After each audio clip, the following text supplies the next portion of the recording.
Everyone loves an unexpected plot twist, but your education shouldn't be one of them. And nobody understands that better than Southern New Hampshire University. SNHU's online degree programs provide the flexibility you need, backed by support you can count on.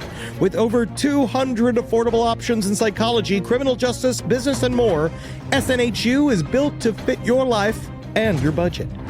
Visit snhu.edu/lastpodcast to learn more. That's snhu.edu/lastpodcast.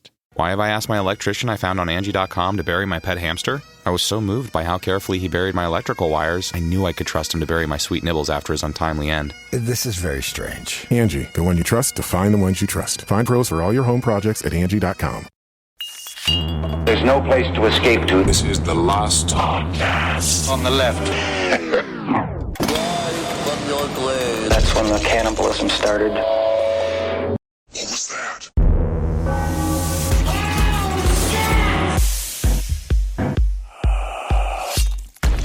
In memory of today's episode, in celebration of today's episode. Today's episode die as well? Yeah. Oh my God, We yeah. haven't even made it yet. How is it dead already? In the spirit of the ghost of this episode. Sure. I actually made a really important Fat Man discovery. Okay. That has changed my life in a significant way, and I want to show you, Eddie, because I don't know if you know what I've done. Oh no, what'd you do? I have solved my falling down pants problem. What? With fretless belts. Whoa! This is a free one. This is a free one, fretless belts. No holes in the belt. Really? Completely threaded. You make it as actually tight as you need it to be and not have to deal with the fucking garbage industry standards That's that right. they put I think they call them frets. Don't tell me where my fucking holes are. Yeah, don't tell me how big my waist is. Yeah. You're wrong. You're always wrong. It's always between the holes. Don't fret. Get a belt that works. No frets. This is the Robert Fripp. I am playing Crimson King every day when I get up and I go to work. King Crimson, but you know. Whatever, Dan. It's the name of the fucking song. It's the name of the song. Fretless belts. Welcome to the last podcast on the left, ladies and gentlemen. My name is Marcus Parks, here to keep Henry Zabrowski from embarrassing himself further with his fretless belt. Fretless belts. I don't even need to know where it is, man. Again, Robert Fripp. I remember that. Yeah, you do. Yeah. How did you remember the guitarist from King Crimson, but you don't remember the name of the fucking band? I remember he had a fretless bass. And we have the man who actually knows what he's talking about when it comes to music. Pastorius? I think it's Jaco Pastorius. Jaco Pastorius. Robert Fripp is a guitarist. He played the solo Babies on Fire for Brian Eno. Ed Larson is also here. Fretless belt. I am very excited for Henry's pants to fall down because I know he can't put that belt back on while he's sitting down. So at the end of this episode, you'll inevitably forget that you took your belt off. And get up. Yep. Pants will fall down on camera, and then that'll be beautiful for the home audience. Hopefully. Today, we're starting off the year with a modern true crime saga. Just like last year, we started off with Lori Vallow and Chad Daybell. I miss them. I miss them too. This year, we're They're not starting dead yet. off. No, they're really not. This year, we are starting off with, I would say, the second largest true crime story of this century so far. Alex Murdaugh. And Mr. Murdaugh, you out there in charge. With the capital crime, murder.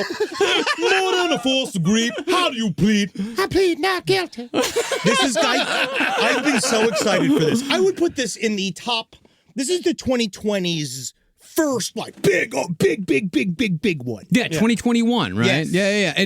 And could you, before we get into the story, could you walk the audience a little bit through the voice that you were walking us through prior to this episode's recording? For Alex Murdaugh, he is the only way to describe him really is that he's like a flute with a bunch of a bag of fat filled with oxy attached to it. Yeah. And I've had a couple of them growing up. Yeah. He's got a very distinctive voice. Part of what caused him to be guilty in the first place, right, is his extremely distinctive voice. But I'm trying to place it, and I know that it's somewhere between South Carolina, the classic heavy hitter Pee Wee Gaskins, Final Truth, yeah. and Michael Jackson. So he's a little bit of the words you used were restrained Michael Jackson. It's grounded Michael Jackson. Grounded, so he's a grounded Michael Jackson because they've been like, I do believe you're ignorant.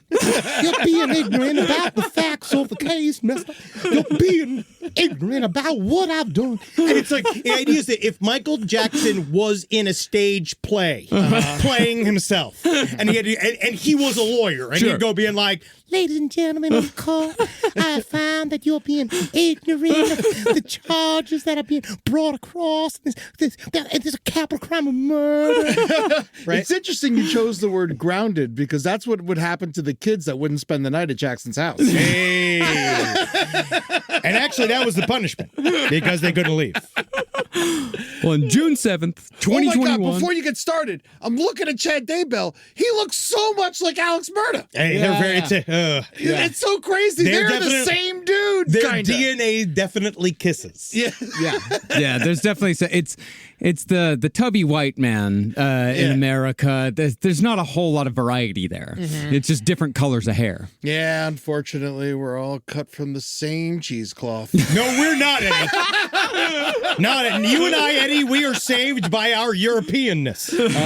You and I are fully European in many ways, and these are unfortunate Americans. On June 7th, 2021, a prominent Southern lawyer named Alex Murdaugh shot and killed his wife and son outside of the dog kennels near their hunting lodge in South Carolina. Now, family annihilations are unfortunately fairly common here in America, but the Murdaugh murders became one of the biggest crime cases of this century. What people forget, though, is that it was not known that Alex Murdaugh had committed these murders when the bodies were found. Instead, the murders of Paul and Maggie Murdaugh captivated the nation in the beginning because of the multitude of suspicious deaths that had been surrounding this wealthy family for years beforehand.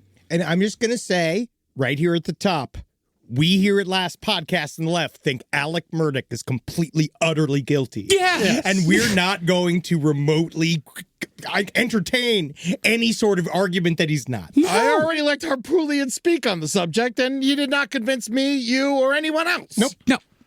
Now, the Murdaughs were a family of multi-generational South Carolina lawyers, often described as the Kennedys of South Carolina's so-called Low Country. This family had represented power, justice, and wealth for well over 100 years in this part of America by the time Alex Murdaugh brought it all crashing down. And yes, it is spelled Alex Murdaugh, but it's pronounced Alex Murdaugh. Murdaugh. Yeah. I love his name is Murder. Yeah. The Murdaugh legacy, however, came from both sides of the courtroom. The Murdaugh personal injury firm, PMPED, which looks like pump. No one ever calls it pump. I was just think pimped. Yeah. Oh, wow. I thought my first thought was pumped. Oh. Because I'm pumped. Yeah. They built a reputation for being able to almost guarantee huge settlements from America's largest corporations, companies like Walmart or Firestone Tires. Cool. Yeah. But at the same time, between 1920 and 2006, Murdaugh acted as solicitor of the 14th Judicial Circuit in South Carolina. Solicitor being the special South Carolina term that most states give to the position of district attorney. What that meant, though, is that the Murdaughs also prosecuted every crime committed in this sprawling 5-county area of South Carolina. For 86 years, they were feared and revered. They sent hundreds of people to prison and condemned well over a dozen men to the electric chair during their reign on the prosecutorial side of the courtroom.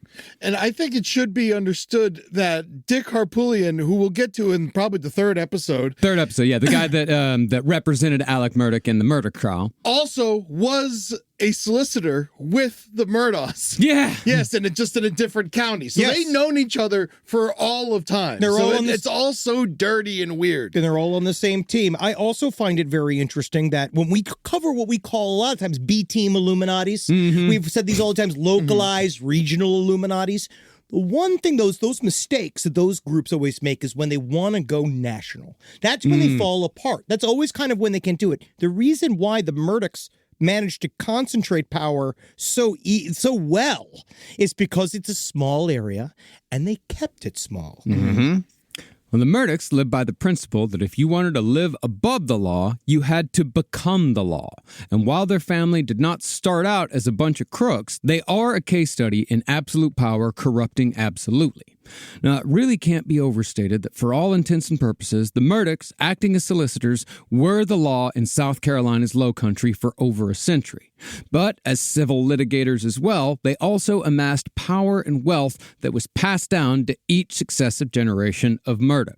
By the time Alex Murdaugh came of age, his patrilineal line had learned how to tamper with juries, lean on judges, and call in favors from governors to get whatever result they wanted in the courtroom. And, if we're being honest, since it was all happening in the boonies of South Carolina, nobody on the outside really gave a fuck what was happening down there. When was the last time you thought about South Carolina? When I had to go there for a funeral. It's a great place for a funeral. I'll always remember the time I ate at TGI Fridays when I was driving from New York to Florida with Natalie, Jackie, and her ex, and we stopped at a TGI Fridays in South Carolina. And I always remember seeing a father with his family. They were praying at a TGI Fridays, which is like, I think cancels out. Yeah. I don't think you're not allowed to. I think that stops the prayer from getting to God. Too much wackiness. Yeah, too much shit on the walls. It can't get there. You're already thinking God it's Friday. Yeah, I mean, yeah. God's in the title, which also scares me now. Now I'm upset. So I went to go to the bathroom, and I saw that man stand up to go to the bathroom, South Carolina. Into the bathroom. I stand up to the urinal to pee. That man, that father, I recognize him from the dining room. He comes up, does the weird thing, stands right next to me, the urinal right next to me, right in an empty bathroom. Yeah. He then proceeds to take his pants down entirely to his ankles and his underwear and pee. Open up like a full on, like just hands on hips, pissing like the butters. Yeah, yeah. And that's South Carolina to me. Absolutely, yeah. Just people with their pants sitting in piss. Well, the Murdaugh family decided what was right and wrong in the Low Country, and they made sure to constantly remind both themselves and everyone else that this was the case.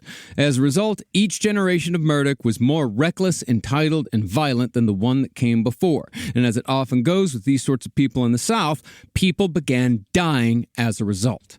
Even before the shooting murders of Paul and Maggie Murdaugh at Alex Murdaugh's hand, 3 suspicious deaths were credibly linked to the Murdaugh family between just the years of 2015 and 2019.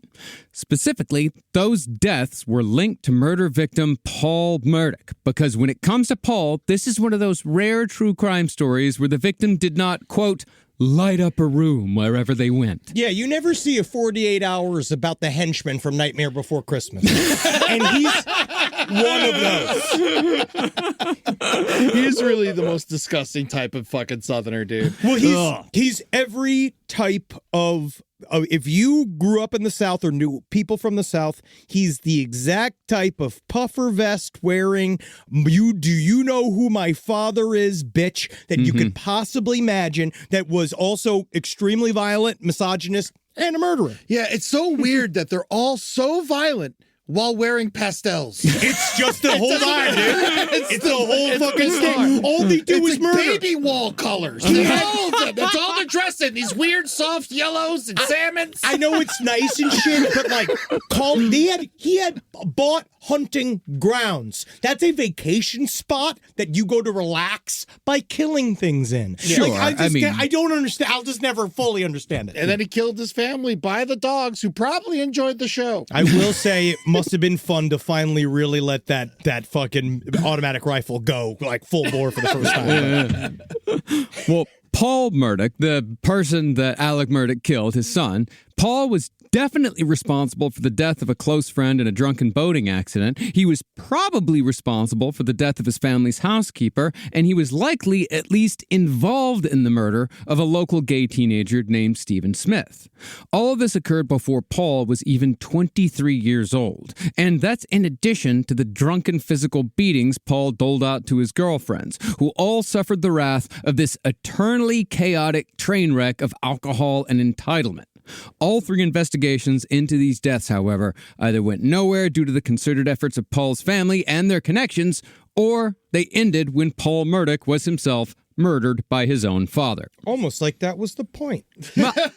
Well, we're going to get into the theories on episode 3, because we have some different theories as to why Paul and Maggie were murdered. I have my own pet theories. I'm pretty sure if Paul wasn't rich, he would have been murdered at such a young age. Well, he would have gotten his ass. He would have gotten his ass handed to him a lot more because he definitely fancied himself a real tough little hombre. Yes. Paul, however, was not the first bad apple to fall from the Murdaugh tree.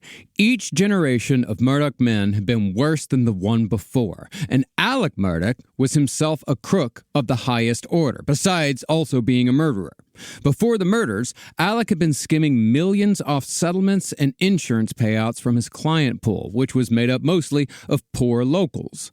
After stealing from the poor, Alex would use the money to both fund his family's lavish lifestyle and his own incredible addiction to oxycodone, which at its height reached 60 pills a day. I don't even understand that. A day! And we're going to go into that too, because there's a lot of confusion about what oxycodone does to you. And I think that that's one of those things that'll come up later in the scene. I've lost 3 friends to Oxy when I was younger, in high school and just in the beginning of college. And they all probably took 60 total. Yeah. You know, that's the craziest shit. It's great stuff. Yeah.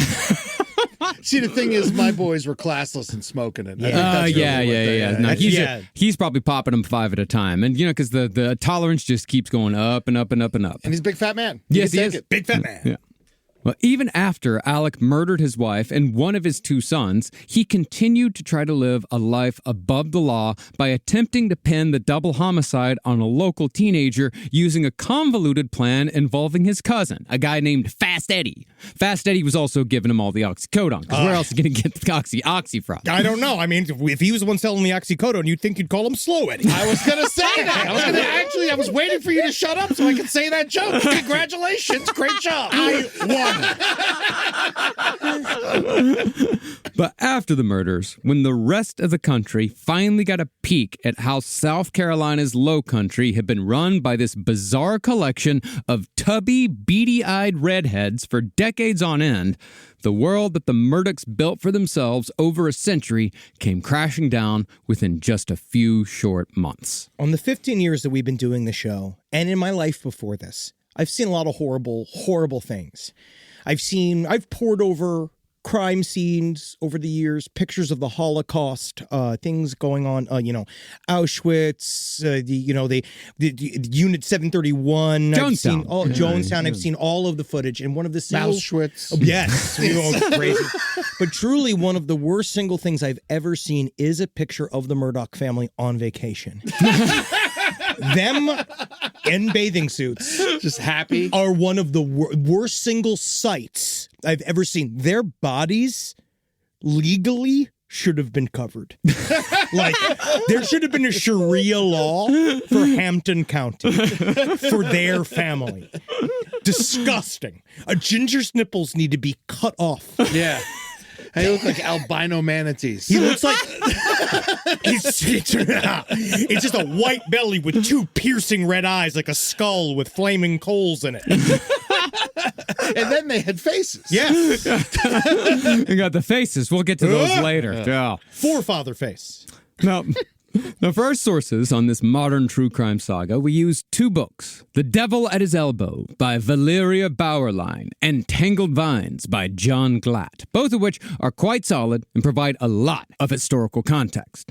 But because this story needs historical context to be told properly, the first episode of this series is going to be a short but fascinating history on the Murdaugh family in South Carolina. See, if you really want to understand how Alex Murdaugh came to believe that he could get away with murdering his wife and son, if you want to know how he could make that overly performative 911 call saying that they were both shot badly. My wife and child was shot badly. Shot badly. Who's ever been shot well? My wife and child. They was lightly peppered. My wife. You got to understand the Murdaughs in South Carolina's Low Country. Now, the Low Country, spelled in one word smushed together for some stupid fucking reason, is a coastal region in the southeastern stretch of South Carolina, running from the Savannah River to just north of the state's most populous city, Charleston. This story, however, does not take place in Charleston. Mostly, the Murdaugh saga takes place in 3 counties in the Low Country. First you got Beaufort County. Beaufort is home to an affluent seaside resort town called Hilton Head Island, which could be considered South Carolina's version of, say, Martha's Vineyard. Good description. Yeah. Near Hilton Head was Murdaugh Island, where the Murdaughs threw parties and amassed social power amongst the South Carolina elite for decades. And, nothing ever happens badly when a bunch of rich people own an island. Never! Especially when it's named after the rich people that own it. It's never bad, yeah. Well, as far as where else the Murdaughs played in the Low Country, the Murdaughs had their hunting lodge in nearby Culloden County. This is where the Murdaugh reign would end, where Alec would murder his wife and son, and where their housekeeper would suffer a suspicious fatal injury. But when it came to where the Murdaughs were truly king, the center of the Murdaughs' world was Hampton County. Rural, inland, and incredibly poor, Hampton County had been founded after the Civil War as a place where people could pretend like the South never lost. Oh, nice! Good for them! The whites of Hampton could keep living the way they'd always lived, where the poor whites were kept under the boot heel of the rich and the black citizens lived second class at best. I love how their Hamptons suck. Yeah. And all of this could happen away from the scrutiny of the outside world. That's very important. This is very isolated. And to ensure this lifestyle was maintained, the local government built a literal fence around the entire county in the 1890s, as if, according to one historian, they were trying to literally fence out the oncoming 20th century. Because of this deliberate isolation, no one ever left Hampton County, but no one moved to Hampton County either. It's because I was reading in the grimoire I found that African wizards are afraid of gates. Yes, the African wizard can be kept at bay with several planks of wood. I'm glad they put the fence up, personally. Yeah. You're like, yeah, you stay over there. Take it. Now, one of the families who I'm sure approved of that fence around the county was the Murdaugh family, who had moved to Hampton County in the 1870s to join the ruling class of the Confederate Old Guard, about a decade after the Civil War ended. But while the Murdaughs were indeed an influential family in the early days of Hampton County, their outsized influence on the Low Country did not truly begin until 1910, when the first Murdaugh graduated from law school. That year, Randolph Murdaugh, Alex Murdaugh's great-grandfather, he earned a degree from the University of South Carolina School of Law. The Cox. The Gamecocks, right? Yeah. Well, after moving back to Hampton County, Randolph set up across the street from the county courthouse, where he soon established himself as one of South Carolina's most gifted young lawyers. I know it was harder to live then, but it is kind of amazing how you could have just been a Supreme Court judge if you just built a house in the right place by the right building. Sure. You know what I mean? It's one of those things where when the country was beginning, you just had to be there. Yeah. I mean, this is 1910. We'd been around for a while. But I'm saying at that time, but I'm just saying, I don't know what you're saying. I don't know. All I know is I'm looking at this family vacation picture. Not one lip out of the four of them. I bet her vagina lips are even small. All of their shins. We were looking at the Murdaugh standing on a boat. Their shins should be illegal. Yeah. Those legs should have been removed. The worst. Diabetes should have been applied to this family to cause them to lose that extra parts of them. Well, yeah, money can't buy class, can't buy a chin either. No. Now, as opposed to the total greed-obsessed sociopathic slimeballs that the Murdaughs eventually became, Randy Murdaugh Sr., the first one to become a lawyer in the Murdaugh family, he was still highly unethical, yes, but he also represented anyone and everyone who sought justice. He soon built a reputation and a fortune as a man who defended the working class. He established his firm by taking on personal injury cases against extremely powerful railroad companies at a time when 1 in 37 railroad workers were guaranteed to be killed on the job. Damn. Yeah. It's great for fucking a depressed dude. You know, just been like, yeah, that's where I'll go. Now, where is that on the chimney sweep scale? Chimney sweep still high above railroad workers, but, I'd say podcasters still below. Yeah. Randy also represented the families of people who were hit and killed by trains, of which there were many, because in the early 20th century, very few railroads had even clear crossings, much less cross arms or warning lights.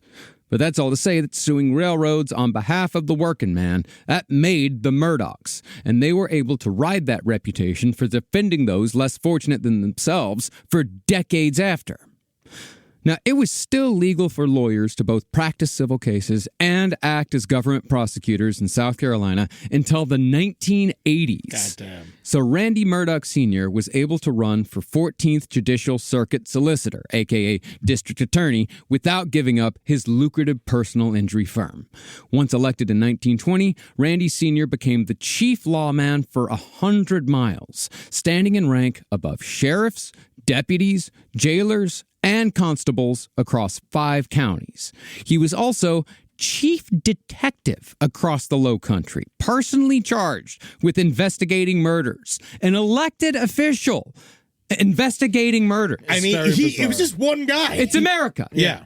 But since this was the era before forensics, most of Randy's job as chief detective was vetting alibis and, quote-unquote, assessing credibility, meaning that if Randy Sr. had a feeling that someone was guilty, he could make a conviction happen if he had a good enough line of bullshit.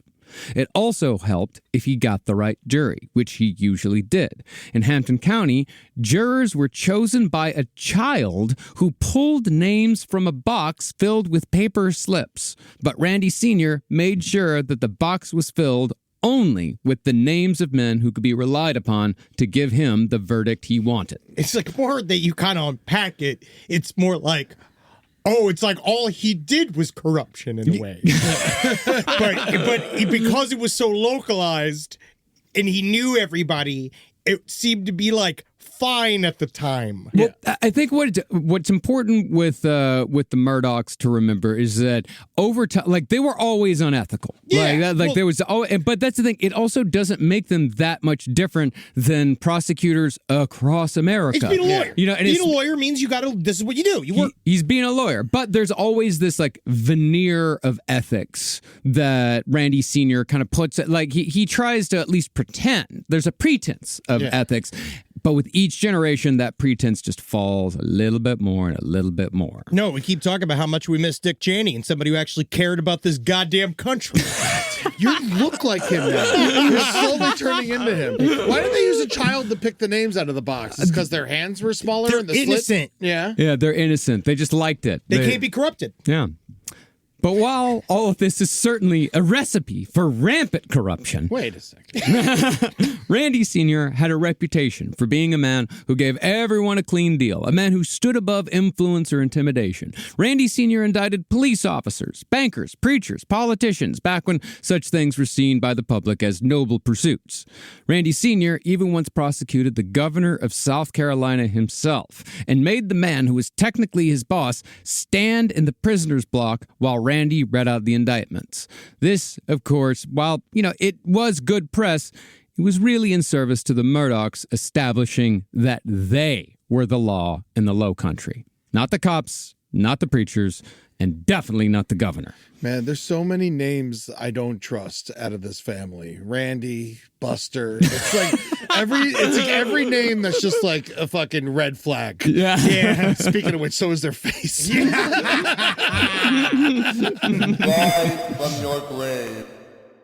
This podcast is brought to you by Squarespace. Squarespace is an all-in-one website platform that helps you stand out online. Yes, that's right. You don't have to smash your face with a hammer. You can just start a business. It's got everything you need on Squarespace, from securing your domain to building a professional site and showcasing your work all in one place. Let's say you want to show everybody how you can carve your ribs out of your lower abdomen so that you look more like a Ken doll. That's amazing. You can bring your vision to life with AI-powered design or curated templates, plus flexible editing tools that helps you create something that truly reflects your style, especially if you are somebody that is trying to corrupt the young men of America. That's what Squarespace is really going to help you. Squarespace makes it easy. It makes it easy for you to put all that together, and you just go to Squarespace and do it all. Thanks, Braden. Head to squarespace.com/left for a free trial. And when you're ready to launch, use offer code LEFT to save 10% off your first purchase of a website or domain. Summer means freedom. And for adults, summer means work next to freedom. But thanks to Mint Mobile's summer sale, it can almost feel like the work is playtime for the adults. Right now, all of Mint's plans are $15 per month, even unlimited. Free yourself from big wireless and switch to Mint Mobile for high-speed data and coverage on the T-Mobile 5G network. It's so well connected, I could call from anywhere. Deep from well within my bunker, where my AI-fueled robots slowly but surely toil for me, but I know for a fact I'm saving money on my phone plan. Or up above, where I'm training all of my giant Amazon female warriors who will fight in bulletproof mesh. Also, honestly, Mint Mobile's really cheap and it's really reliable, so you should use it. To get your new wireless plan for just $15 a month, go to mintmobile.com/LPOTL. That's mintmobile.com/LPOTL. Cut your wireless bill to $15 a month at mintmobile.com/LPOTL. That's it. There's no catch. Upfront payment of $45 per 3 months, $90 for 6 months, or $180 for 12 months. Plan required, $15 per month equivalent. Taxes and fees extra. Initial plan term only. Greater than 50 gigabytes may slow when network is busy. Includes up to 20 gigabyte hotspot. Capable device required. Availability, speed, and coverage varies. See mintmobile.com. If I think about where we were 20 years ago, and I think what we would use to protect our space, it would mostly involve bayonets, weed whackers, and assorted diesel-fueled dune buggies that we'd use to spread pollution so thick it kept the other improv comedians from stealing our material. But now, SimpliSafe has made all that so much easier.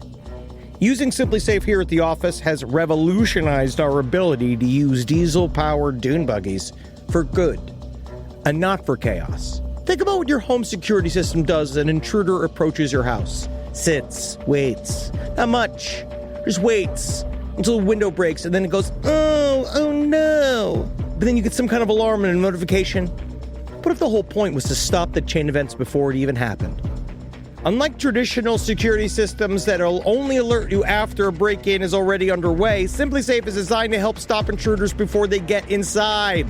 It goes into their mind and makes them think of why they're doing this. I remember when we didn't have real security and all the podcasters were outside begging for our takes. Begging and scratching like a bunch of weasels.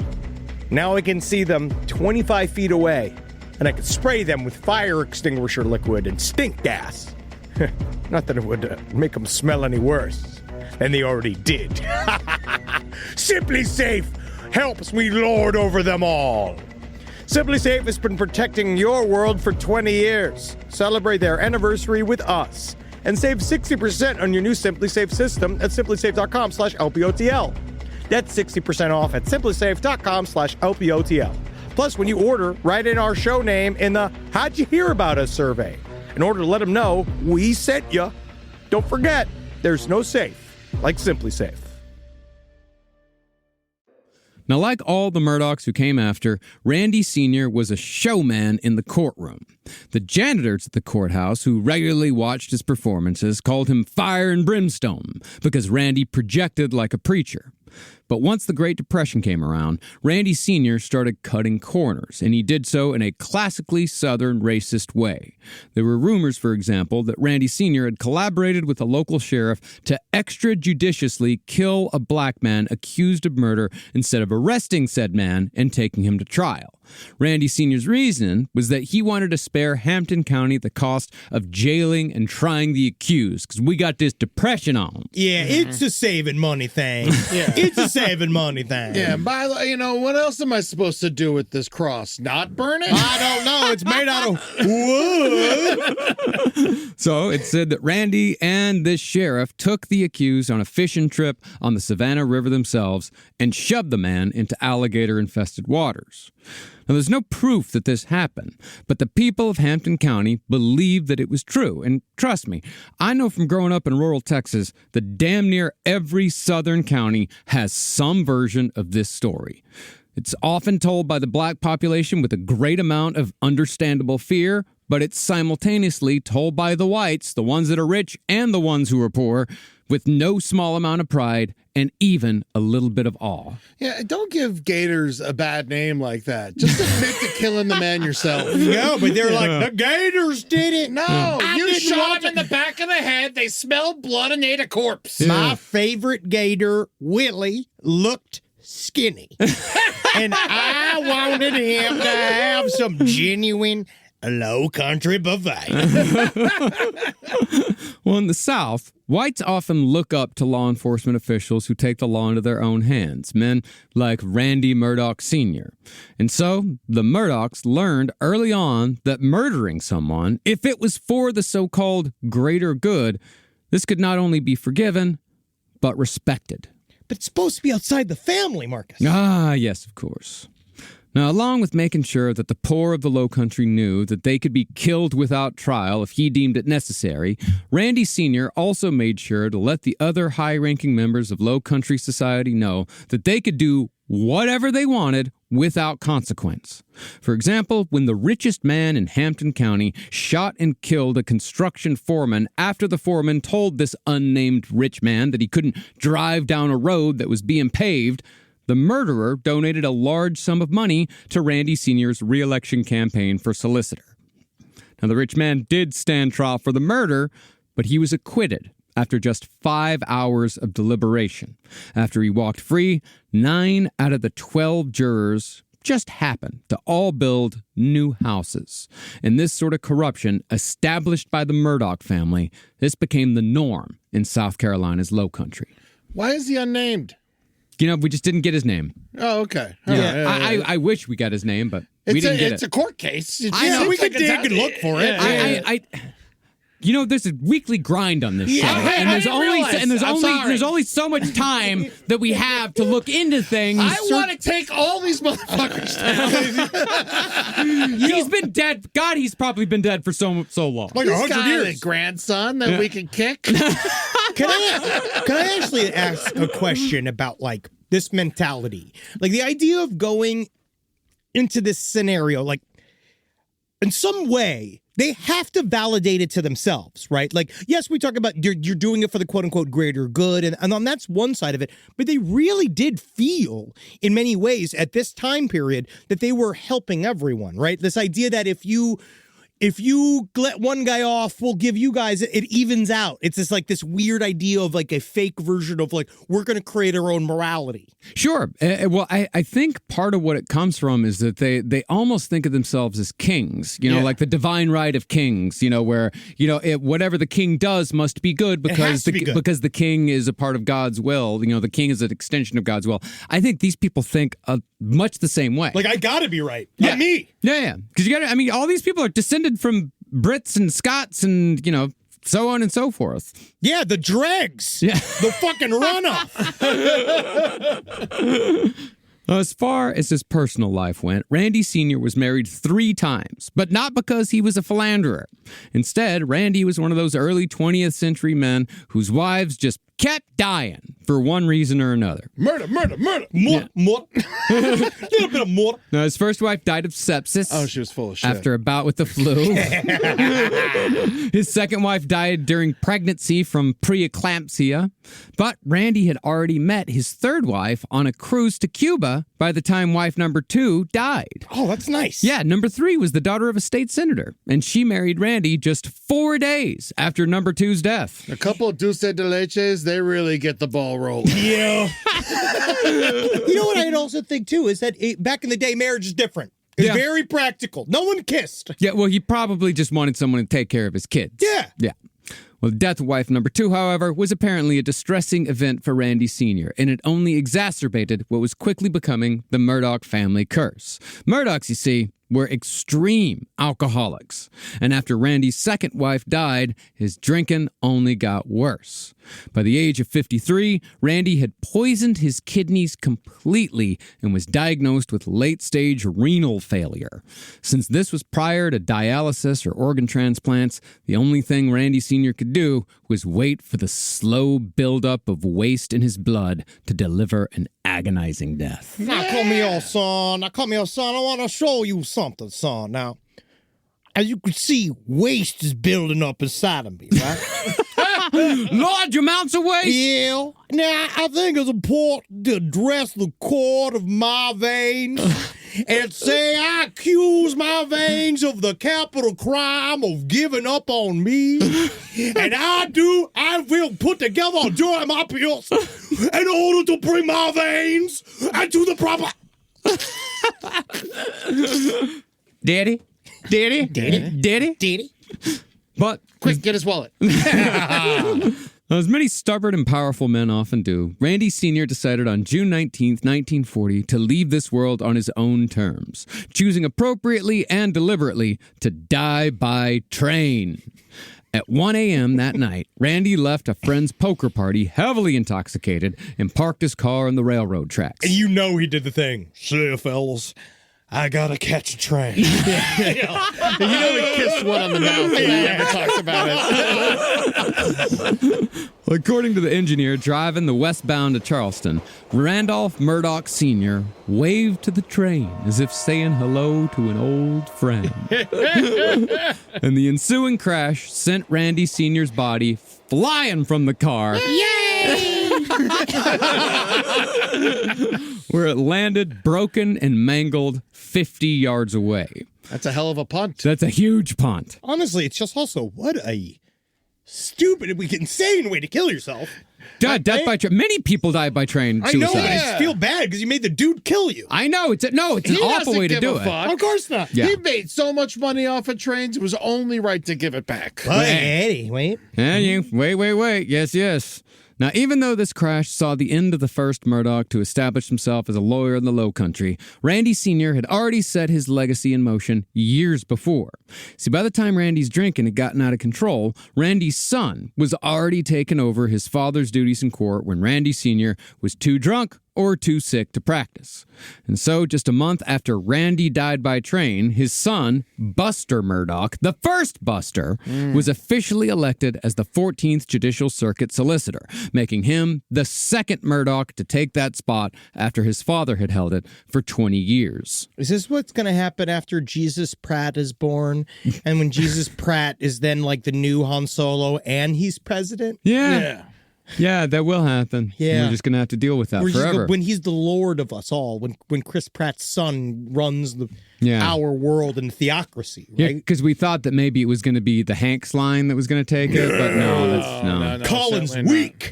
Colin's weak. Colin's fucking weak, and Chet's too free. He is he can't be governed. No, he's on island time. He's the Billy Carter of actor sons. Born in 1915, Buster Murdaugh would not just serve as both the 14th Circuit Solicitor and as the senior partner in the Murdaugh personal injury law firm. In addition, Buster would also run the biggest moonshine bootlegging ring in all of South Carolina. Woo! That's a big-ass bootlegger. The biggest in South Carolina. You got to be good to get that. See, Buster, so named by his football coach because he always, quote, busted the opponent. Yeah, I bet he did. Jerking him off. Get him down there. He's never at the game, though. Yeah. There's always at the after party. Well, if you jerk him off before the game, it slows him down, gets him too relaxed. That's the thing. Yeah. Some say that busting made him feel good. I got voice. Well, he began the long Murdaugh tradition of playing both sides of the law for his personal benefit. While Randy Sr. was willing to bend, break, and manipulate the law to get the verdicts or the results he wanted, Buster was a straight-up gangster.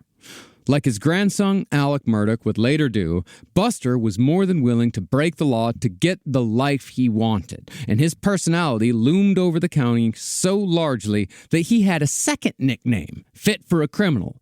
Locally, Buster was known as Big Daddy. Oh, Big Daddy. Dave. Well, we better check with Big Daddy.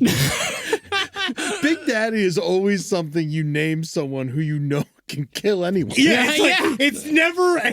No, it's a criminal's name. It's a criminal's name. Yeah. Even if it's like a judge, he's a criminal. It is. It's never Big Daddy. Big Daddy's never positive. He's never happy. Well, Blanche's father in Golden Girls was named Big Daddy, but there was always something going on with him anyway. God knows what else he did before that. But now I open... Again, there's a pattern here. Because in, like, doing bootlegging, there is sort of like a... man of the people, hoi polloi aspect to it. There is there's like a thing where no one really liked prohibition. No. You know, No. like, so it is, again, not a victimless crime because they're going to do a lot of other things to support that criminal industry. Oh, yeah. But still, like, it helps that it's fun. It's a fun industry. Well, it's the American folk hero type thing, you know, where you could be a bootlegger and, you know, you're fighting against the revenuers. I mean, hell, isn't that what Dukes of Hazzards is? Oh, yeah, dude. I ran Smokey and the Bandit, all that shit. Yeah. Me and my older sister's first husband ran. I once went with him where I did not know he was bringing alcohol into a dry county. In Georgia, and that was a lot of fun. I bet. Yeah. God forbid it be weed, though. They'd all flip out if it was fucking weed. Well, we'll get to that here in a second. Now, it's believed that Randy Sr.'s suicide was actually a part of a fraudulent scheme laid out for Buster to pick up. And since Buster knew how his father thought, he knew exactly what his job was after his father's death. A few months after Randy Sr.'s death by train, Buster sued the railway company for the wrongful death of his father for the modern equivalent of $2 million. Damn! It's really not that much. I mean, it's not that much. For a high-powered lawyer to die, you know, like, Dude, that's free-ass money, though. It is free-ass money. It's free-ass money. And they knew. Like, the Murdaughs knew what that magical number was. They knew how much to ask for. Buster claimed that the train had been going too fast. It hadn't signaled its approach with a whistle, and the company hadn't properly maintained the crossing. It's almost like they knew how to sue train companies. That's the thing, dude. That's how smart he was. That's how smart older Big Daddy was. Yeah, was the fact that he knew we can Old make all Daddy. this money back. Randy Sr. knew that at the very, like, he could add like an extra insurance policy if he committed suicide in the right way. God, that's awesome. Yeah. And even though the engineer stated that Randy Sr. had casually waved at the train as it was coming, the railway company knew better than to tangle with the Murdaughs. It was a given that a Hampton County jury would come down on the Murdaugh side, just like a Hampton County jury would come down in almost any civil case that the Murdaughs brought to court.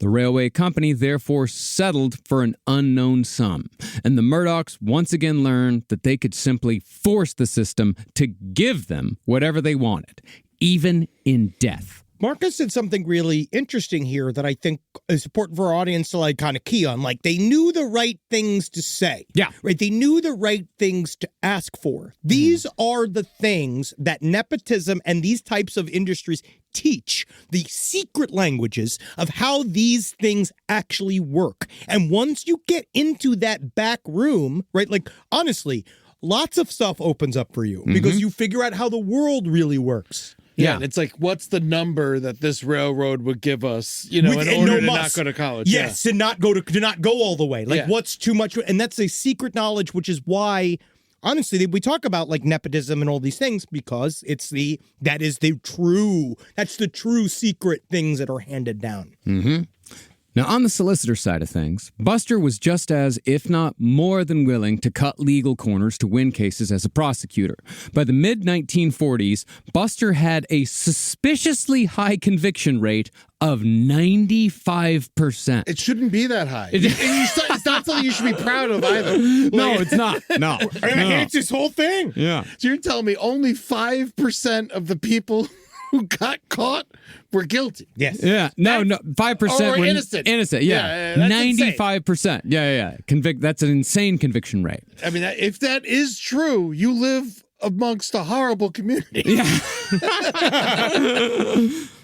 And also, your prosecutor is Batman. It's insane. Literally, yeah. Well, Buster Murdaugh also developed a legendary legal persona by using his booming voice to act out murders in front of the jury. And while this might sound ridiculous, Buster had an insane talent for captivating a jury. In one murder case, he drew an imaginary box with his finger on the floor in front of the jury, said that's where the victim lay today. You can even hear the rustling of the little rats scribbling around. And you can hear the vines slowly but surely coming into the casket. And the bones, they crumble down over time. That's the kudzu that's slowly squeezing the life out of the side. He never rise again. I declare. Well, this image stayed in the jury's mind so strongly that when they came back with the guilty verdict following the closing arguments and deliberations, all of them avoided stepping on the imaginary grave that Buster had drawn when they left the jury box. They saw it there, and they revered it as if someone was truly buried there. That's how much Buster knew. That's how well Buster could hold on to an audience. Imagine if they would have just put these fucker Murdaugh people through theater school. Yeah. It would have been so much better. No, they just become been actors. president. Yeah. No, that's the problem. No, they had enough encouragement. There's a thing also, the idea of all of these giant corporations that we're witnessing right now, what they're really trying to do across all these apps, all these various things, is gain information about us. Yeah. Right? So it's interesting. This is an extremely small microcosm of that. He knows the data set all the way back and forth. He knows the analytics of his county so well that he knows exactly how to do it. This is literally kind of in a very small way, why information is one of the most important things to political control. He knows the audience, and he knows how to tailor his message specifically to his audience. Because all you got to do is convince that jury. Then reality is written. Yeah, and he's also manipulating the choosing of the jury at the same time. Absolutely. Yeah. Also, in just paying them off, apparently, as well. That's easy. It's fun to do. No, yeah, Buster was known to quote unquote joke around and say like, "Boy, that case that one cost me about $10,000." But they're like, "Oh, Buster, you're so funny." Like, nope. Probably was paying off from whenever he needed. Man, being funny's great. I get away with so much shit. Now, Buster had a reputation for being brash and folksy, the type of man who'd chew a big wad of Red Man tobacco during trials while also smoking a cigar at the same time. Very Chappelle-coded. Yeah. The judge did once reprimand Buster for constantly spitting out his tobacco juice during a trial, but instead of spitting out his chew, Buster just took his papers and left. And since Buster was the only solicitor in the Low Country, the trial came to a halt, and the judge was forced to let Buster continue his disgusting habit if that judge wanted to get a verdict. That's a proper asshole. Now, after that, Buster made sure that every courtroom in the 14th Circuit had a brass spittoon by the solicitor's table, and each spittoon was surrounded by an eternally brown, spit-stained carpet. Fucking nauseous. It is. And again, the Murdaughs had learned that they could bend the world to their will. And while the spittoon thing doesn't seem like a big deal, these types of stories were told over and over again to all of the Murdaughs who came after, with the message that Murdaughs did what they liked. Chewing is meant to be outside. Spit tobacco, take it outside. Dude, they're all I the don't same. care if there's no fucking smoke. It will- It's more disgusting you filling up your Pepsi bottle or your spittoon in front of fucking everybody. Take it outside like the fucking pig you are. Oh yeah, dude. Believe me, I watched both police car interrogations, both the convenient little police interrogations they did to Alex Murdaugh, and he also loves to chew. And he's also doing the thing where in the middle of it where he's spitting in between his legs. It's so disgusting. Yeah, He used to put his oxy in there and just jam it all in his mouth. Disgusting. that fucking, it's awful. Awful. Now, part of the reason why people let the Murdaughs get away with as much as they did was because the Murdaughs were well-liked, they were funny, and above all, they were entertaining, which goes a long way in a place like the low country of South Carolina. Buster Murdaugh's trials were spectacles, shows almost, complete with performances. For example, Buster indicted a farmer named Wyman Hyatt in April of 1949. Wyman had apparently poisoned his elderly sister with rat poison before burying her in a pig pen while she was still alive. And Buster had gotten the confession from the farmer himself. The farmer admitted to killing his invalid sister because she, quote, messed the bed so many times. But since Buster had gotten the confession, he actually acted it out during the subsequent trial by adopting the rural farmer's hick accents and mannerisms. According to court reporting, Murdaugh said to the jury in the farmer's voice, Well, I went back to her bedroom, picked her up and placed her in the grave, covering her with blankets and paper and dirt. At that time, she was breathing a little. God. What to do about it, I don't know. So fucking inappropriate. Not you, Henry. You're actually oddly appropriate right now. oddly appropriate, but no, but imagine we're talking about a murder trial here. And there's I went back to that little bedroom. That's my farmer's cough. And I picked her up. In another case, Buster prosecuted a 43-year-old storekeeper with a long history of severe mental illness, a man named John Bowers. They probably called him like Kooky John or like Ding Dong John. Yeah. Bowers had beaten his wife and 2 young children to death with a baseball bat in December of 1948. This cookie. Yeah, Yeah, it is wacky. and after Bowers confessed to Buster, the press gave the killer the awkward nickname of the Estill Baseball Bat Slayer. Playing off this, Murdaugh repeatedly brandished the baseball bat used in the murder. Now I'd like to bring this baseball bat Into evidence. Now you watch it out, bitch. You watch it, bitch. That's what he would have said. If he was going to strike you with the baseball bat. We're going to hit you right in the tits with the baseball bat. But he doesn't because he's a lawyer. Yeah, he used it during the trial to dramatize the killings, waving it in front of the jury. Yeah. It's the fucking Untouchables. Yeah. Oh, that's a great scene, too. He would vow that Bowers would no doubt kill again if he were ever released.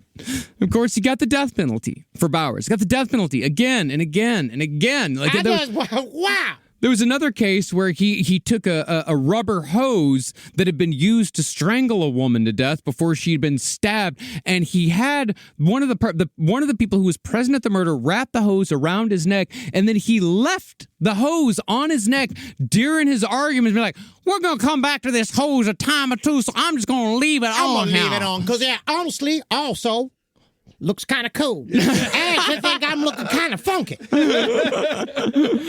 He's got different hose for different area codes. That he does. Well, that's if you're killing prostitutes over the state. Normally, if I would drive them across state lines. All right.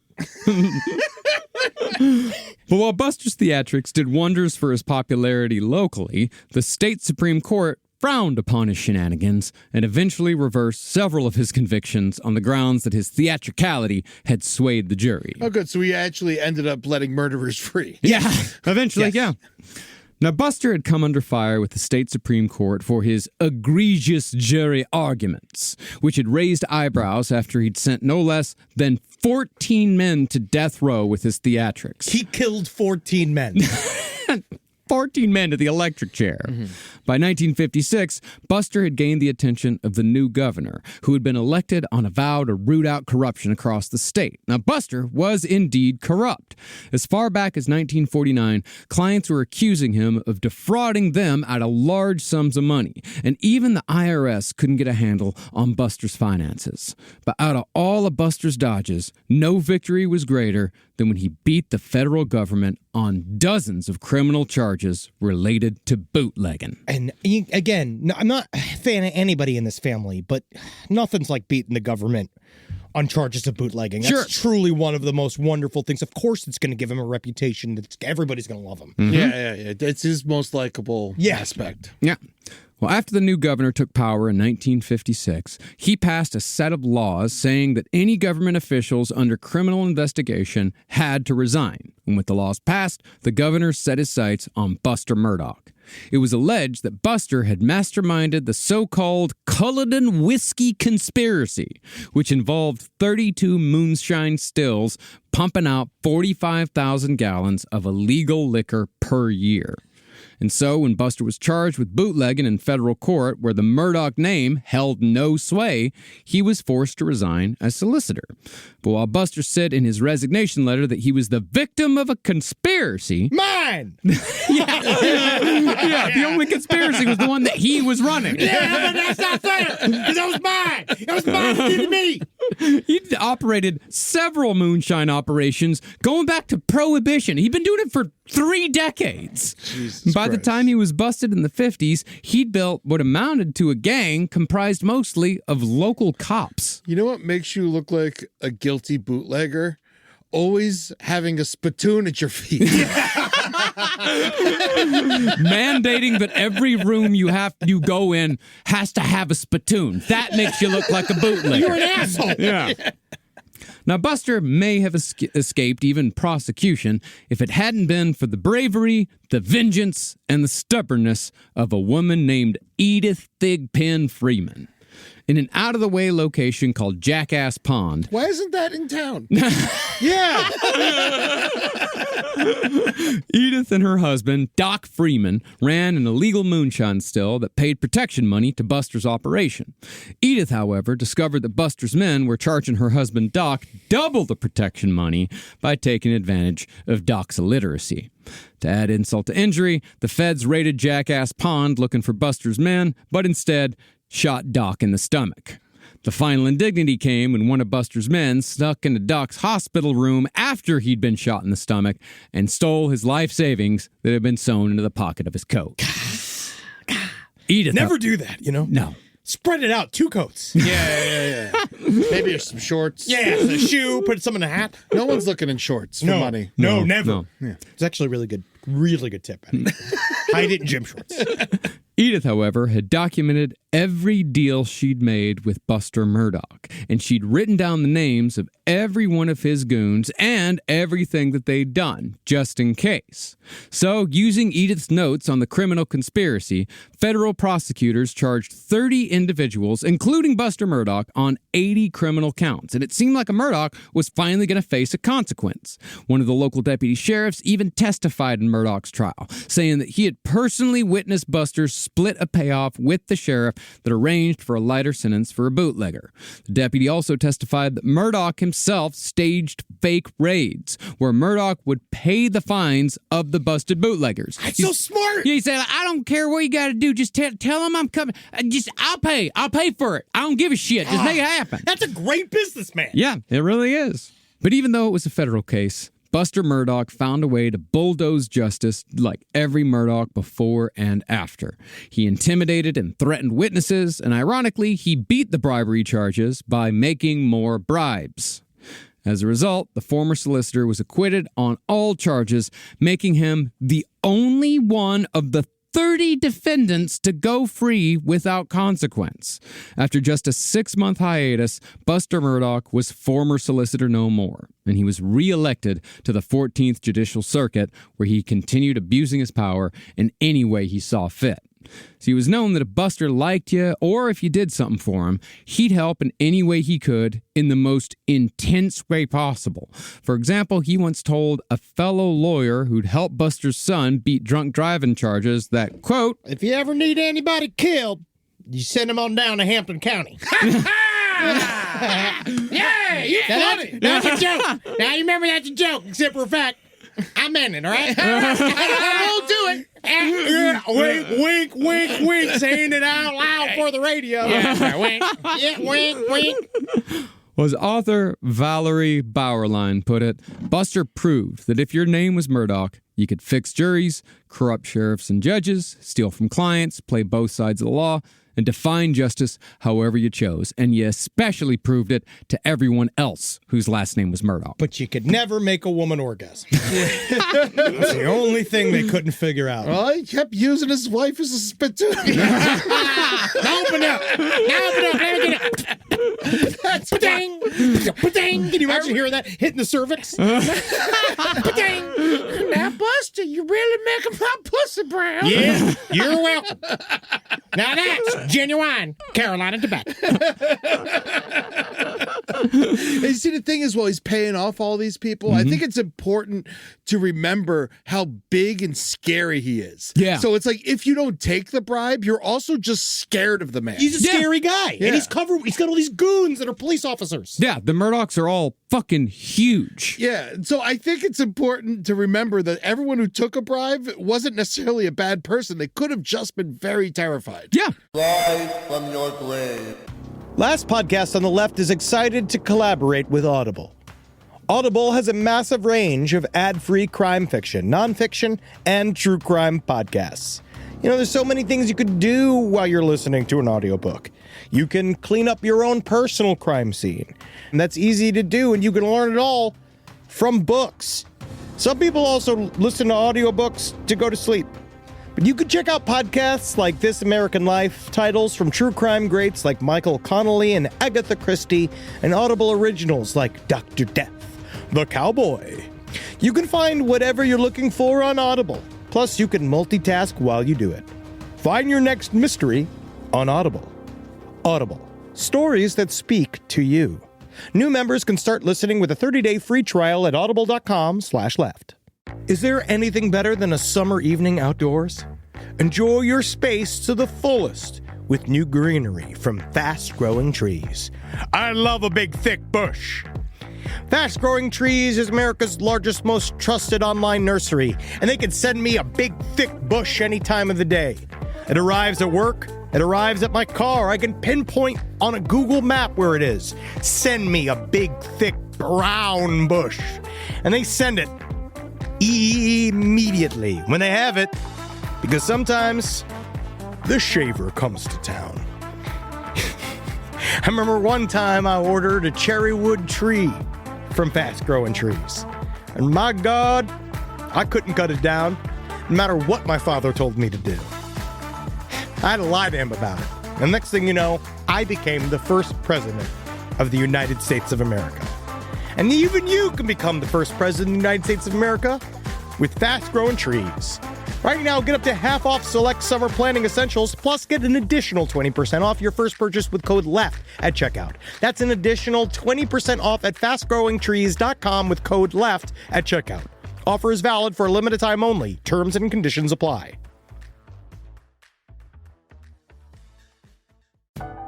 This is a paid ad by BetterHelp.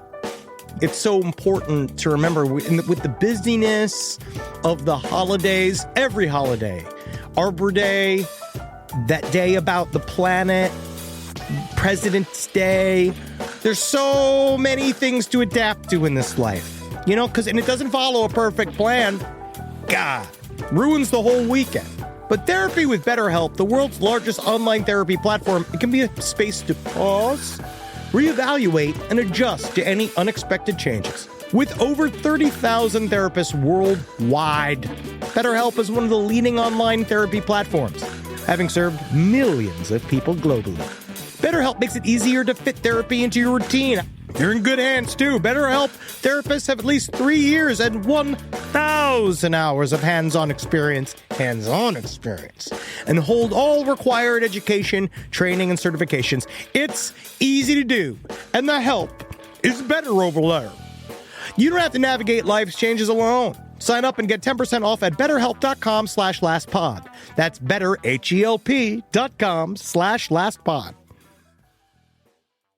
Now, Buster strengthened his grip on the Lowcountry by hosting lavish parties on Murdaugh Island, where South Carolina's rich and powerful came to play. And I'm sure nothing bad ever happened. Not once. I can't even imagine they'd tie up a bunch of black people and make them dance with the guns. I can't even imagine they would do a bunch of group sex with children while eating cornbread. I wouldn't even say those words. That Buster's a latent homosexual. Fucking homicidal homosexual Buster Murdaugh. You would never say that. I'd never say that. Never say that. Never. Well, there, Buster Murdaugh consolidated power and established himself as an influential political figure as well. Because the Murdaughs, they were all old school Democrats. They were Democrats from back in the days when, Democrats were pro-slavery, but they really held on to the Democrat power long afterwards. They even gave to Hillary Clinton's campaign. Oh, well, they always do, man. Yeah. It makes them look, who else gave? Epstein. Yeah. It's a reason and they Donald give. Trump. Yes. And Harvey Weinstein. Yep. Yes. It's like bad people hide in plain sight. It's weird. Or Yeah. they become very public. Yes. And so by the 1970s, the Murdaughs were well established as a part of the good old boy network that ran throughout South Carolina. Buster had begun his reign as 14th Judicial Circuit Solicitor in 1940 and had stubbornly held on to power through ill health and old age. By the mid-1980s, he'd gone from being known as Buster to being known as Big Daddy to simply being known as Old Buster. Oh, not old Buster. Oh, God. I can't even wait till I have to put my old Buster inside my old wife when we're in our 80s.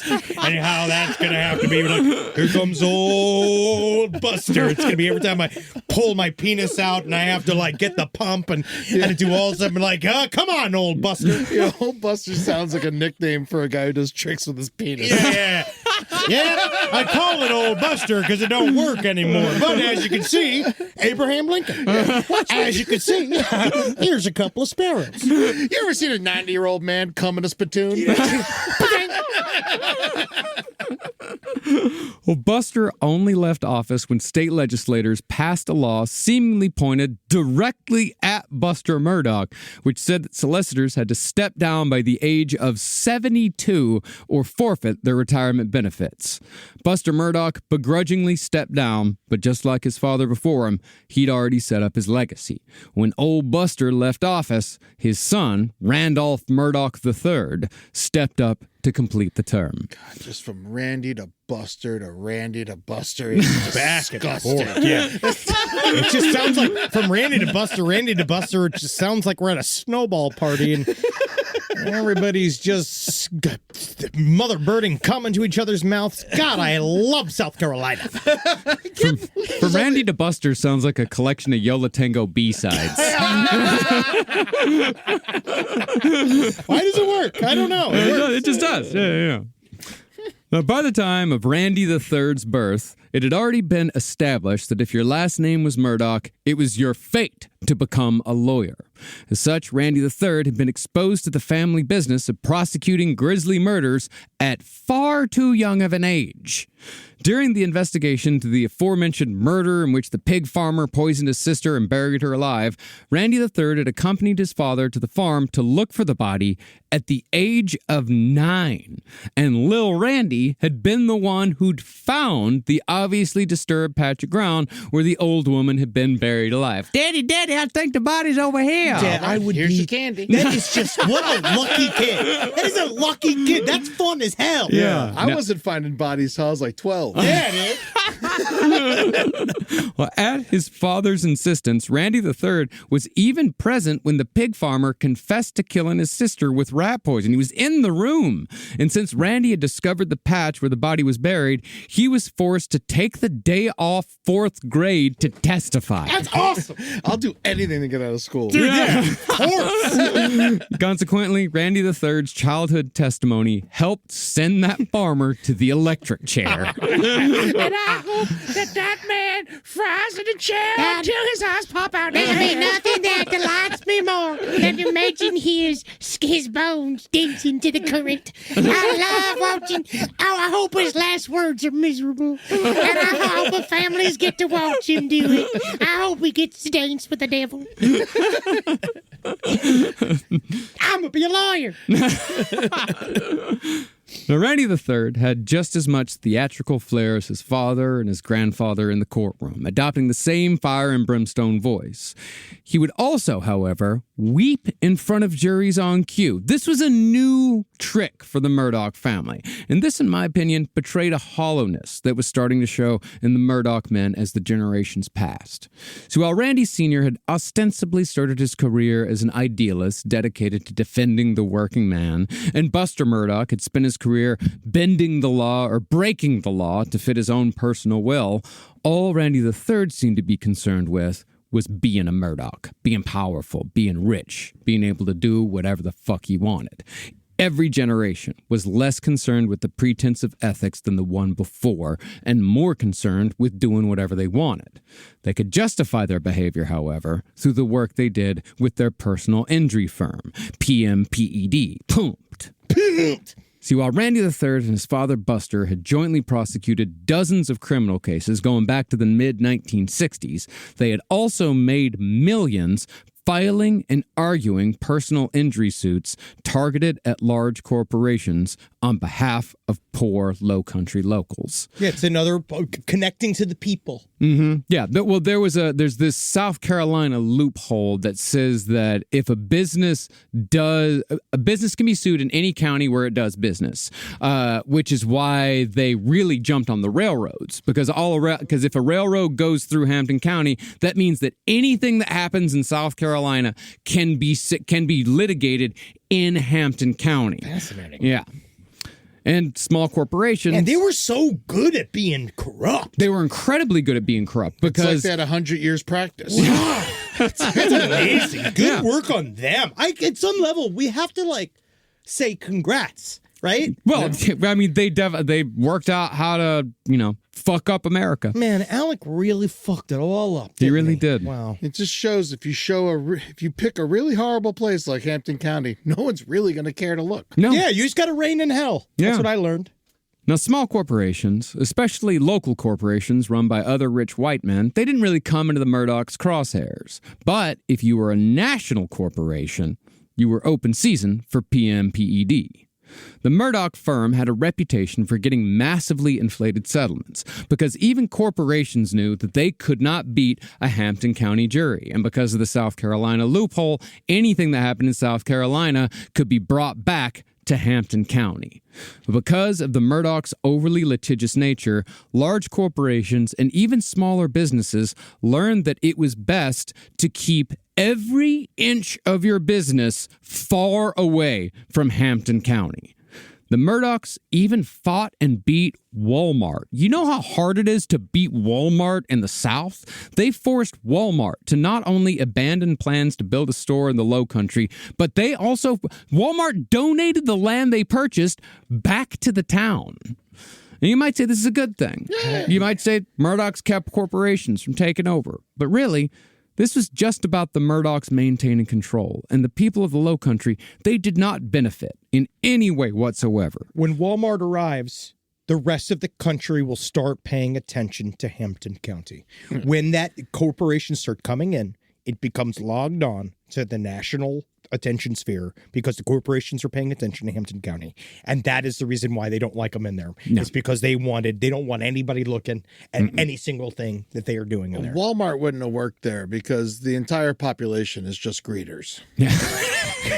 You gotta be a little older to really get that one. Yeah. Also, yeah.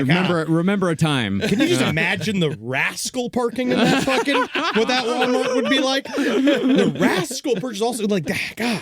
Yeah, you know, shoe sales would be down because no one has feet. Yeah, you got a lot of those sliding shoes. Like no hand shoes.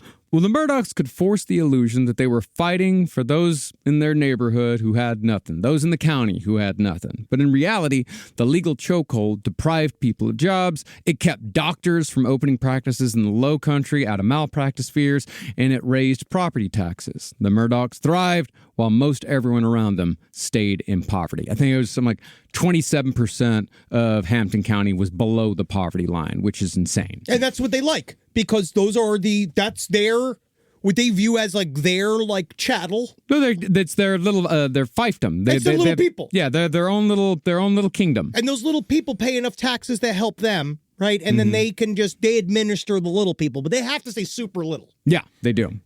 I can't believe that Walmart doesn't have graders anymore. No, they stopped doing it because you'd be surprised how aggressive some of these greeters would get. And they get a lot of biters. I want to shake your hand. I want to shake your hand. Come here. Ever been bear gripped by a Down syndrome man when you want eggs? Now, Randy III was a criminal just like his father, but by the time he came into power in the 1980s, bootlegging had been replaced by drug smuggling because the hundreds of remote islands off the South Carolina coast were perfect for harboring small planes full of weed or shrimp boats carrying cocaine. God, weed and shrimp. Oh, yeah. Now I'm starting to like these guys. But I don't like coke and shrimp. Yeah. Cocaine and shrimp? Yeah, cocaine and shrimp is weird. Yeah, I don't. Can you imagine doing lines of coke and eating shrimp? But I didn't when I did cocaine, I didn't eat a lot. Yeah. And cocaine's not an eating drug. No, but you will buy a bunch of shrimp and have it in front of you. Some great shrimp. I actually got some great shrimp. Great, I might want that later. Also, I will say the Murdaughs are the color of shrimp. Wow, they really are. They got a flamingo's diet. Wow. He does have a flamingo-like aspect. Yeah, that's why they like that. Yeah. I mean, I like shrimp too, but I ain't getting that, I guess. You're pink. Maybe that is why I'm getting so pink. It is. Yeah.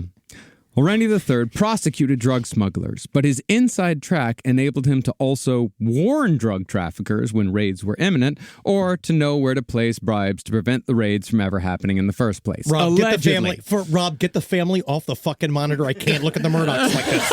I can't watch. They're all just staring at me. Yeah. I just keep looking up and I see the 8 fucking beady eyes of the Murdaugh staring at me like a bunch of haunted dolls. I'm just sad Brian Dennehy isn't alive to play him. Oh, yeah. Wow, dude. Because the guy who's playing him in the show is kind of Clark. I like him. I like him, but he's bad for it doesn't add anything. He did a great job. He was also Ted Kennedy, which I find hilarious. Wow, he's playing every broad-faced fuck that kills someone in the water. Wow.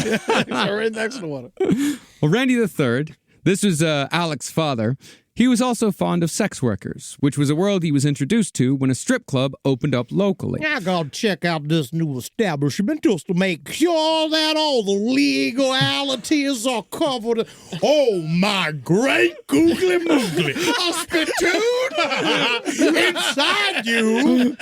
No, Randy III, he did actually tell his constituents, like, don't worry, I'm going to keep a close eye on this club. Don't worry, I'm gonna watch out. I'm gonna make sure nothing untoward happens. Don't worry, I'll make sure from the inside of the establishment that no such crime can be occurring. I will not allow the solicitation of a prostitute in Hampton County. Well, Randy became so fond of the ladies that he began spending quite a bit of time away from his family in a condo that he regularly filled with strippers and sex workers. They're my constituents. And what's super important about this scenario is that I cannot be convicted of soliciting a prostitute if my time with the prostitute does not end. Because I am now in a sort of roommate-like situation with these prostitutes. We are now in a business arrangement that goes beyond the erotic arts. No condoms now. No. That's gross. I gay. There's gay. Coming a lamb. Like, he had his own little sex condo, and the amount of time that he spent there bordered on abandonment. And his wife got so tired of his antics that she published her own obituary in the local newspaper to try to flush him out with guilt. I gotta tell you something. I think my wife died or something. What, you're making eggs? Well, I'm just so happy I didn't have to write this myself. Yeah, because honestly, they were going to have to edit it. But eventually, Randy III's own mother went to his sex condo herself and dragged him back to his family. He's a grown man, a middle-aged man, and his mother's showing up and dragging him out of his sex condo. And do you think all the strippers are just like, oh, so sweet. Oh, Randy. What are we going to do for money? Well, Randy III's mother made it clear to both Randy III and his wife that the two of them had to stay together no matter what. Because, and this is important, Murdaughs don't divorce. Because they're religious. This is something, because God wouldn't like it. Yeah. It's just never, I mean, divorce is one of the worst things you can do. Divorce is really awful. Yeah. Like, it's really bad. Now, by the early 90s, certain low country citizens were getting tired of the Murdaugh reign. In August of 1991, a group of angry protesters picketed the Beaufort County Courthouse, protesting Randy III's deliberate refusal to prosecute certain crimes and even certain homicides for political and or personal reasons. Randy III's youngest son, for example, he'd been throwing a party on Murdaugh Island one night when some of the partygoers got into a drunken boat accident, because apparently that was quite common amongst the Murdaughs, and pretty common actually in this area of the world. There's a lot of rivers, there's a lot of boat accidents, a lot of drinking. But it's also just this idea that people really do believe that once you get on a boat, then all laws go away. That, like, you could be drunk, you could be a child, you could be anything and just drive a boat. You can just have a boat, do whatever you want. No, it's not true. No, it's not, but feels like it. It does feel like it. Because you're on a boat. Something about the floatiness. Yeah, you don't see things around. Ain't no law in the water now. There is. It's just, again, much like Randy discovered, it's when you leave the water. So again, stay on the water, no crime. There's no courts on the water. No, that's very right. difficult to get a judge out there. They don't like water. Yeah, because the robes, they weigh him down to the bottom and of the wigs. Well, one passenger in this drunken boat accident was severely injured, but every partygoer testified that the passenger had been hurt because of hazardous weather, despite calm and clear skies. No mention whatsoever, of course, about the drinking. The Murdaughs had sabotaged the investigation, as they had done many times before and would do many times after. The people of Hampton County were sick of it, but there really wasn't much that they could do about it. No Murdaugh would sabotage the entire Murdaugh legacy further than Randy's third son, Richard Alec Murdaugh. It's like they had a playbook for what would happen later. Yeah. Yeah, it's almost like which is interesting because they did have a playbook. Yeah. And he didn't follow the playbook. Yeah, he didn't. Now, it's said that even as a little boy, there was something missing behind Alec Murdaugh's beady black eyes, that something sinister lay in that disgusting mouth, a mouth that always looks like it's full of rusted metal. Good adjectives. His thin lips always look like, he looks like his mouth is filled with blood. And that blood is just peeking out of the lips. Yeah. And there's like, even his lips are so thin that his like gums are receding. Yeah. He's just too Scottish to be here. Yeah. He makes Charlie Kirk look voluptuous in the mouth. I want him to go back. We should send him back to Scotland. Yeah, let them deal with it. Oh, yeah. Now, from accounts, Alec Murdaugh was a textbook sociopath, extremely charming, able to win over anyone in a conversation, and totally lacking in empathy. While he did eventually become a bloated corpse of a man in middle age, Alec was a strikingly handsome redhead when he was younger, well over 6 feet tall, had a shock of red hair that earned him the nickname Big Red in college. Gingers scare me. I don't like them. That's why he married one, right? She's not a ginger. She's got red hair. You've got red hair. I've got short red blonde hair. You scare yourself. I'm not a ginger. You're not? No. Sound like a self-hating ginger to me. No, I'm distinctly. This is how you can tell I'm not a ginger is my body hair. Oh, because the body hair gets fucking red and gross. Oh, interesting. You look like fucking Clifford. I like. with a penis. Yes, gingers have a bad reputation, but there are some good. Which one? Name one. The ones that don't have sixes behind their ears. Name one. I have never seen it. All right, my fucking wife. Is she a ginger? I guess so. No, I don't think she's a ginger. I'll talk to her about it. Yeah, let her know. Well, in high school, Alex Murdaugh had been little more than a bully. He had attended public school like his father and his grandfather before him. This had always been a way for the Murdaughs to establish themselves as so-called men of the people. They go to public school, not fancy private school. But really, all it meant for Alec was that he had easy access to poor kids that he could abuse. As one classmate put it, Alec's overall attitude was, quote, I could do what I want to because my daddy's a solicitor and my granddaddy was too. Another classmate said Alec had always gotten out of things because of his father and grandfather's reputations, and every decision that Alec made was informed by that reality. Further removing responsibility was his own mother, the same woman who had published her own obituary to shame her philandering husband. Alec's mother sat on the school board, which ensured that Alec was never punished or even reprimanded by his teachers.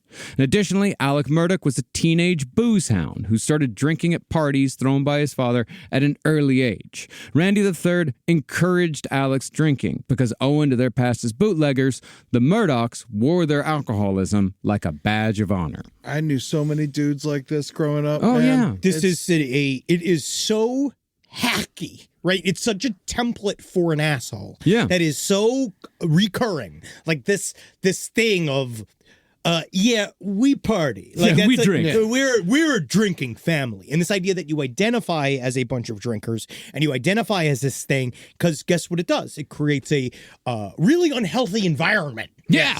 You know, because it seems to fuck up everybody's life. Yeah, it's because you never remember to apologize for the things you don't remember doing. There's also just a distinct difference, because like we're learning as adults, there's a distinct difference to just like drinking and hanging out and what these guys were doing. Yeah. Because what these guys were doing, including Alec until the end, was this frat boy fucking horseshit. Oh, yeah. Well, generational alcoholism fucks up families horribly. And this type of just, it's the Being whole... proud of it. They're it's morning the, drinkers. It's the southern eliteness of it that makes me angry. Yeah.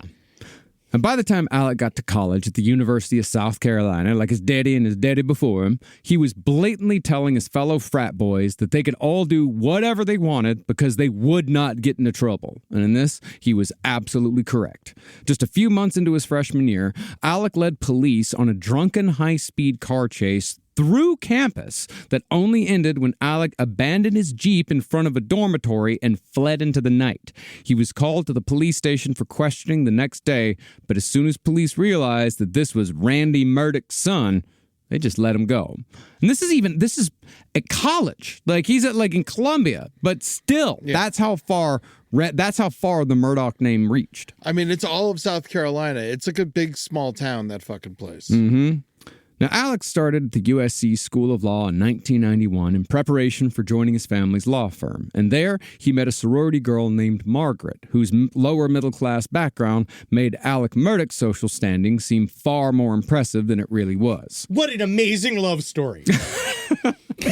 They were soon married, and she would come to be known as Maggie Murdaugh. By 1994, Maggie and Alec had moved to Beaufort, where Alec became an assistant solicitor under Randy III, prosecuting simple drug possession cases, while he was also still doing quite a few drugs himself, although the oxy had not yet come into play. That's more of a mid-2000s thing. Yeah. Alec and his wife were actually happy in Beaufort, and it was thought that Alec was going to take over as 14th Judicial Circuit Solicitor one day. He was gregarious and charismatic, and his sociopathy meant that he could easily fool people into thinking he cared. In other words, natural politician. Yeah, and he's in Beaufort County. So everybody he talks to is somebody he likes and respects because they're all the rich and they're all the fancies. And so they're all the people that he would be nice to. Mm-hmm. Yeah.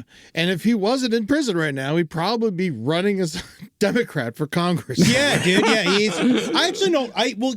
I guess he was a Democrat to the end. I don't know if he was. Yeah. Yeah. He was chair of the local Democratic Party. Ah, good for him.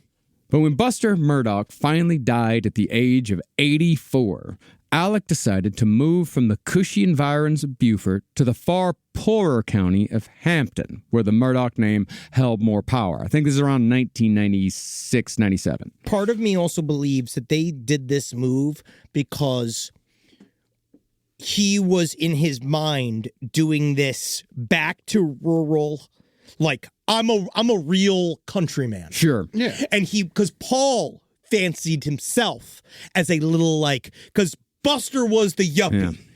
Paul was the thing that he kind of took a shine to him. Alec took a shine to him because he saw himself in Paul. Mm-hmm. Paul was the same, where he would pretend to be low country, but be very rich. Yeah. And you know, Like the cosplay. yeah. And let's not get people too confused on the names here, because I know it's all over the place. It's a lot of Busters, because Alec had a son also named Buster, Yes. and named after his grandfather, Buster. And that's the one who's still a lawyer? Homosexual, homicidal man is gay and evil. You would never say that. No, I wouldn't say it. I don't say that. Yeah. But maybe he wanted to move back, like, more because, like, Big Buster's finally dead. Yeah. And you get Murdoch Island back, like, and you get to start your family there. Like, You get it now. Yeah. You get all the stuff. Well, there's a power vacuum now that Buster's dead, especially in the firm. And the firm is where Alec Murdaugh sees his future. He does not see his future is not in Solicitor. His future is in private practice. He wants to because- make money. Yeah, he wants to make money, and he wants to make a lot of it, and he is willing to do whatever it takes to make that money. But once they moved back to Hampton, things began falling apart for Maggie and Alec in every way possible. Maggie Murdaugh fucking hated Hampton, and she was quite vocal about telling anyone who would listen that she was too good to live there. Things got even more difficult for Alec and Maggie after the birth of their second child. See, the birth of their first son, Richard Alexander Murdaugh Jr., had been in Beaufort and had seemingly gone well. That's Buster. That's the Buster that everyone knows. When you say Buster Murdaugh, this is the Buster you're talking about. Evil, homicidal, homosexual. You would never say that. No. Yeah. He did. That would be slander. Yeah, he busted right out of his mother. He did. But in April of 1999, Maggie gave birth to their second son, Paul. The birth was difficult. Maggie suffered from postpartum depression, and she therefore had very few maternal instincts towards either of her sons, or so it was said. A person close to the family further claimed that Paul was basically ignored after his birth, and that negligence in his first few months on this earth is why Paul came to be the way he was, which, you know, the way Paul was a total fucking psychopath. Yes, that is true. He's the redheaded bully from The Christmas Story. Yes. Yes. And so, since Maggie was checked out, Alec hired the sister of one of his high school friends, a woman named Gloria Satterfield, to be their housekeeper and the boy's nanny soon after Paul was born. Even though Gloria had two sons of her own, she dedicated her life 6 days a week to raising Buster and Paul Murdaugh. For her service, though, Gloria Satterfield would end up in a pool of her own blood at the bottom of a set of brick stairs with a cracked skull 19 years later. And that is where we'll pick back up next week for Alec Murdaugh Part 2, where we'll cover the two mysterious deaths surrounding the family and the drunken boating accident that brought the entire Murdaugh legacy to ruins. Yay! Fuck these motherfuckers. Man, honestly, Fuck each and every one of these goddamn shitheads. I am so happy to finally be doing this. I've watched the entire court case. I went back. I'm watching all the interviews, and God, it feels good to hate this fucker. God, I hate him. I hate his face. The picture we're looking at right now, like they're all wearing bow ties. They're human bow ties. I just want to strangle him to death with it. I just want to grab both ends of the bow tie and I just want to fucking pull it to his eye. Tiny little beady little eyes pop out of his big fat pink skull. But it's fine because he's in jail. And he is also, obviously, what's very interesting is while our series is running, his appeal may begin. Anytime soon. We know that they're working on that. I don't know. He lost quite a bit of weight, shaved his head, looks like Lex Luthor. Oh, Yeah. good for him. Yeah, he looks gross. He looks bad. Yeah, She he put some of the should weight not. back He on. should not have shaved his head. He looks really terrible with a shaved head. He's trying to look weak. He's trying to look like I'm Sick. That's what they all do, man. Yeah. I'm sick. That's Remember what Harvey Weinstein came out with the walker and all the Yeah. fucking shit. Oh yeah. And for the way he was acting, he should be dead already. Yeah, well, we'll get him. One day, somebody will get him.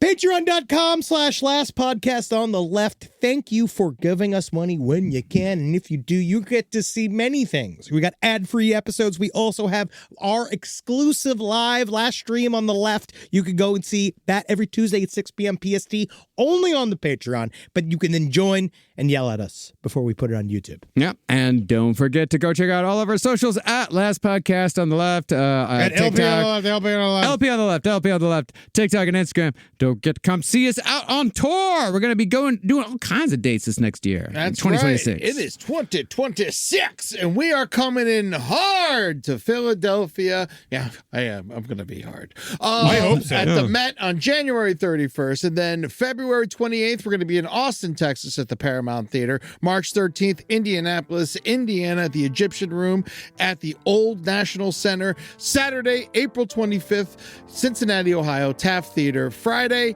May 29th, Pittsburgh, Pennsylvania, Carnegie Music Hall. Saturday, June 27th, Grand Rapids, Michigan, live at 20 Monroe. July 17th, Tulsa, Oklahoma, Cain's Ballroom. July 18th, Oklahoma City, Oklahoma at the Tower Theater. And next week on Wednesday, Henry and I got a bunch of Side Stories dates coming out for sale. Keep your fucking eyeballs glued for that. I remember the last time we did the Egyptian in Indianapolis, we were sharing the bill with a musical, Grinch. The Grinch Who Stole Christmas. And then the Grinch got the bigger room. It did, and then I'll remember the Grinch had it, and then that was when the follow-up night, I believe that was when Stacey Abrams was in the performing the night after us. That was in Norfolk. I'm sorry. It's really funny. She's hilarious. Her shit's fucking sick. Have you ever seen Stacey Abrams live, dude? You'll throw up. Bring the poncho. You ever see Stacey Abrams live, dude? Yeah. Those first couple rows, she squirts. She gets down on. She Gallagher, yeah. She fully sticks it in. She squirts 9 feet into the front row, dude, in the orchestra. And what she's squirting? Blood. Yeah. like a horned toad. You can tell by the taste. Yeah, Stacy up top, Gallagher on the bottom. Well, hail Satan, everybody. Thank you so much for listening to the show. Again, thank you so much. Hail Renee Nicole Good. Oh, very nice. Yes. Very nice. Hail Renee Good, and best everything to all of our people out in Minnesota right now. We love you. We love you very much. And not to be too Antifa about it, but ICE can go fuck itself. ICE can go fuck itself. Fuck yourself, every one of you. I heard a lot of them are committing suicide, so they should all try that. Yeah, enjoy it. Enjoy it. It's a good way to not get into heaven.